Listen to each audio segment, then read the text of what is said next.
of the voting for the Egyptian Senate for 2025. We're now joined over our SNG by Now TV's correspondent Hany Farag, reporting from Aswan.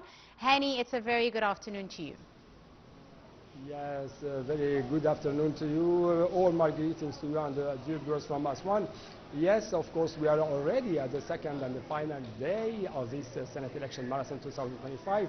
At 9 a.m. in the morning, the committee actually opened their doors to voters, especially female voters here in Aswan, who wait in front of the committees even before the start of the second day's work, so they can vote in this election. The judges have been present since the morning with the subcommittees.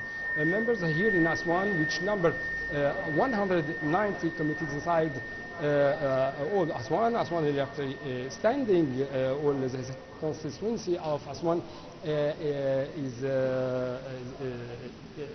very, we have a very extension space here. Let me say that also, we have to mention that from 3 o'clock in the evening until 4 o'clock in the evening, also the electoral process will stop for the break as stipulated in the mechanism of the activities of this electoral commission. The ballot boxes will be counted within each subcommittee in the presence of judges and the member of these subcommittees.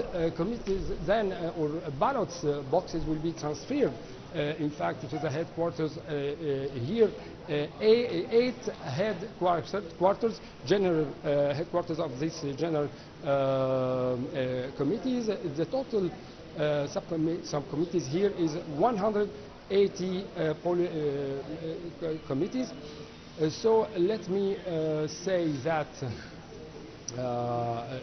we have here a lot of participation, especially in the morning. Yesterday, the electoral process has already started from 3 p.m. to 4 p.m. for rest and lunch, as stipulated in the working mechanism of the electoral committees across the country. Let me say also that 1 hour of rest was indeed necessary for all those in charge of following the electoral process here, because there is a hot weather. Here the temperatures is very high and maybe rise to 45 degrees. For the second day, each party and each individual candidate continued to mobilize their supporters. Therefore, participation rates are expected to increase with the arrival of night hours and a gradual relative decrease in the temperatures and sunlight. In general, in villages in Aswan, the participation rate may be higher than in cities. Especially, we mentioned that Aswan, this large constituency is characterized by more tribal competition in election, surely, than they are dominating the party life here. The strongest electoral competition may be in Edfu Center, which is one of 5 centers here in Aswan. We have 8 candidates competing to have 2 seats in the upcoming Senate Council. The governor of Aswan stressed the connection of the control and the public safety center at the general office of the governorate with the operations room of the security directorate, the court and the local units in order to follow up the electoral process in a national scene, and strong message urging voters to go out and participate with their votes in order to support stability, strengthen democracy and build a better future for the country.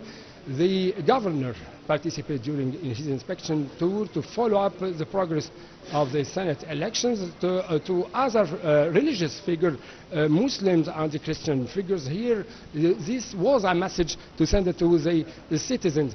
On the sidelines of this tour, the governor of Aswan stressed the importance of raising awareness of the necessity of going out and participating in these elections, considering it as an constitutional right.